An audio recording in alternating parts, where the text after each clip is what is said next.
Tala Fou Tala Fou malisi ufonga le laumoi Wellington mo le so le asos fulmalfao Novema lua felua tolu.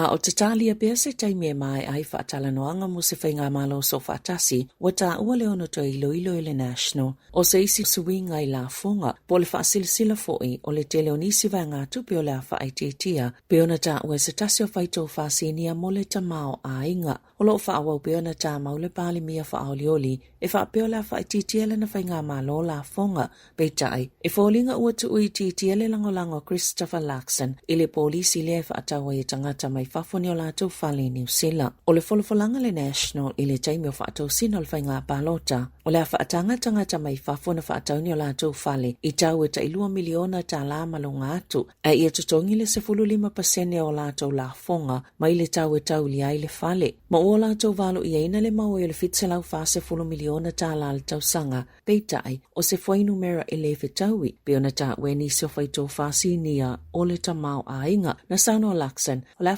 tino lava folfolanga o la fonga i e whapa u, peitai, e ono suia le awala e whaatupe ai, talua ili tūlanga peona i e whaatala noanga, o lo o whaawau pia mo se whainga malo so whaatasi male act, whaapea le New Zealand first, o lo o whaatu la i mai ele whaafesili, a whai e toi whaapawhala le la fonga mo tangata mai whafo i whaatauni o lātou whale, i whaapewhea laona sa ile le malo ni tupe, e mo o mia mo le polisi o la fonga, lea e se fulufate si male ono piliona ta la mo le whaatau sanga, peona sauno Brad Olsen le whaito whaanta mau ainga le Infometrics e aona whaawau lea la fonga ona o lea sa fola fo i Christopher Luxon o le vaenga pitosili leona tāua o lea ualua vaiaso whaanga solo whaatalnoanga e le ilawa ni whaailo o leono vave whaatino se malilienga o le vona wa aile national ina ia whaatiteleeni vaenga tupinga lue e tau fia pe whaaititia. A whai ai eini ngā luenga mai le mata ngā luenga le malo le a whai titia e mo umia le whai ngā malo fō na whai loe le atunu ma au whai ngā luenga e mo umia le whai ngā malo fō whaolioli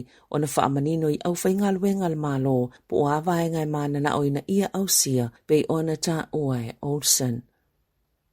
Nalo ia le whaatu i sengal ta mai tai whaipule le Labour Jenny Anderson i se tasi na whaiasa na whaasia e whaasanga ia te ia e whaapea na whaamata awina o ia a onga lue o se Tala Fou e fsosane au nomas totongi i le silia ma le tolu tau sanga o le vai aso talawai na whaamaoni e le vaianga whaopwhai sa whaia se su enga i le whaasea na whaamatalaina e whaapea na e Anderson i le tamateine Tala Fou a le na whaasea whaapea malana tamatama i le pōle whainga pālota ina ua whaia ina i lona na fua whaaitou malo i le Heart South ona o le lava o lo lātou tu i whai tutu au a inga i le taimi o whaatou sino le whainga pālota o se isi whaasea e whaapea na fo i le whaipule tamaita i Tala Fou i longa le telefoni ina ua ia whailoa ia Anderson. E le mawhaiana whasosoani e whaiele ngā luenga leo fo ina fua o na olo malanga tāwha whao malona a inga na tā ua le presidente o le Labour Jill Day na tu ina atu Anderson se whaato i senga tustusia e pe ona tālu sanga ina e le na whaiele whaasea na whailoa atu foi e le na whaasea e whaapea ua mutai ma lea mata opo.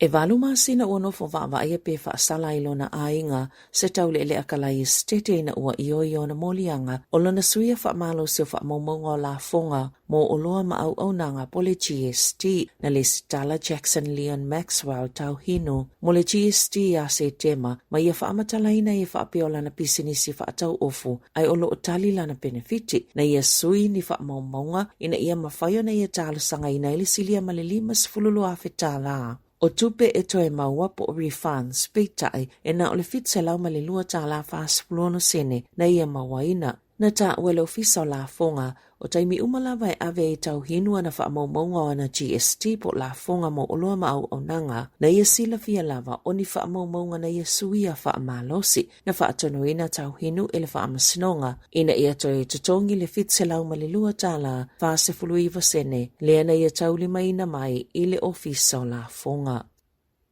E se fuluiva tau sanga le matua se tamatala vau mai ayalani na tau fie leo ma loka il malai vaalele au kilani i le asos fultasi o Novema ina ua maua yana ato le lata i le 2 kilo kalama le mamafa o whalau whaasaino le methamphetamine wa whaie leo ni molianga i whaasanga ia te ia ilona umia ino whalau whaasaina sa fesilingia leo ina ua taunu umasu esu e na yana ato e mawai le tasi desimale iwa kilo kalama o le me, e o atu i le ono se lau ono sifulu i wafe tala le tupe maua, pe ana wha atau atu i tua, ai ana wha pia fo i le maua, e mawhaiano o atu i le 2 miliona tala le tupe wha aluina, ona wa afianga o tangata soifua mai a whalau wha sahaina, o la salua sifulu valo o ke topa, na mawelo fisau te ute le 2.5 desimale valo, kilo kalama le methamphetamine, e mawele 1 miliona tala, mai se tangata ka anata e tolu ono tau sanga le matua ina ua tau nuu i au kilani.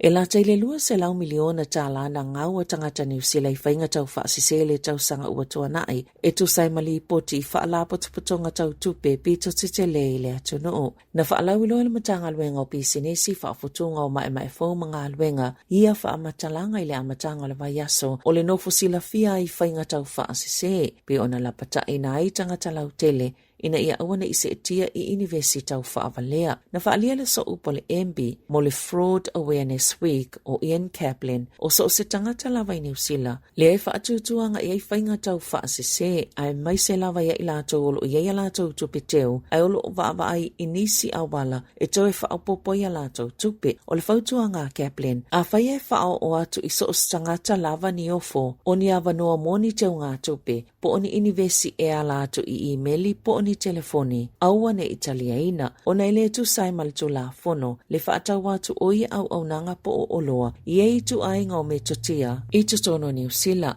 e mawhai ele au whai universio na whaafsota i sa o lava whaala potopotonga tautupe e ala i ala tau numero telefoni po emaili matua atu si olo o ilunga o ala tau upenga ta whailangi olo i eifo i se upenga ta whailangi ale FMA o i au ili ilinga umola pata inga ma whaata inga o whainga tau whaasise. E silia maleiva sfultolu afe tala u whaasala ina ni company se whae le so tanga male whaunga o whale i porirua. O nana o lātou whaini ngā luenga sua ele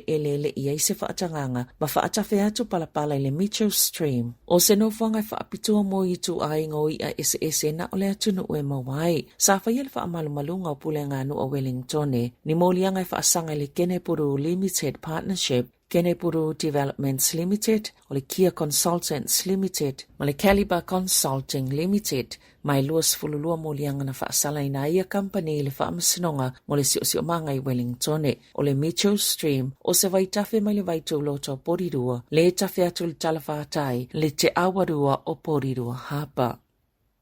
E to se fulu tasi tangata New Zealand na tua kasa masopo i ai rafa i le po le asosa na whaatali ele official konsula i ai kupito ale mtanga luenga o le vai fafa New Zealand ale mtanga luenga o le vai fafa mawhata o inga New Zealand ma vave na tua tu i ele fisosani mo umiaina sa ta ua le mtanga luenga o le vai fafa New Zealand sa le imalolo i le ave senga o tangata sitiseni Mana tangata no fo mauia na tutoe ai i kasa, ile vai astalo ai to luas ful tangata New Zealand sa tau mawhai e ua kasa, o la mtanga le masina nei, na matafa o ngai le tua o i rafa, e ave se tangata anu o mai fafo o i tutono o kasa beitai, sa fa atapula aina alfai numero tangata i sopo i aina lea tua oi.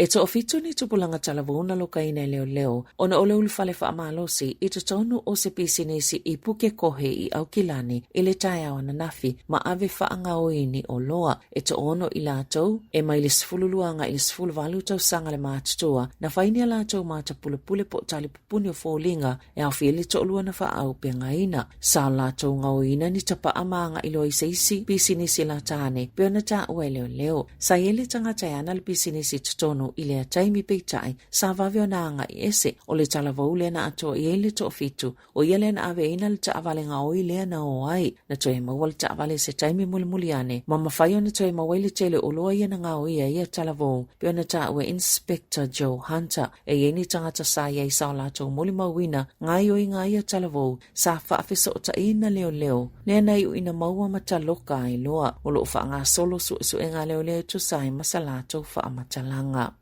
Ita alonga, na manu malolele ita apolo ni sila o Stephen Alka ile ipo le Giant Swap Cup. I Arizona I le aso na nafi, mai mawai na ile nga tupela ta ile 2 miliona tala. Mao se talo nga filata i ona ai male na tulanga lua. I valu se lau ivas fululi mafi tala na mawai na leli ni usila ilo na maan malo le taamilusanga. Aina si iti ai fo ile tulanga luna lua ile au te lenga o taamilusanga umasafa nga solo le ne e toi mawai le isi valu se lau 5 afe tala. O ana nafi foi. Saman malo isa isi tamatalavo ni usila o Ben Campbell ile taamilusanga tapolo a Hong Kong. Tala Fou ia malisi ufonga le lau moa mo le nei vaenga o tai au.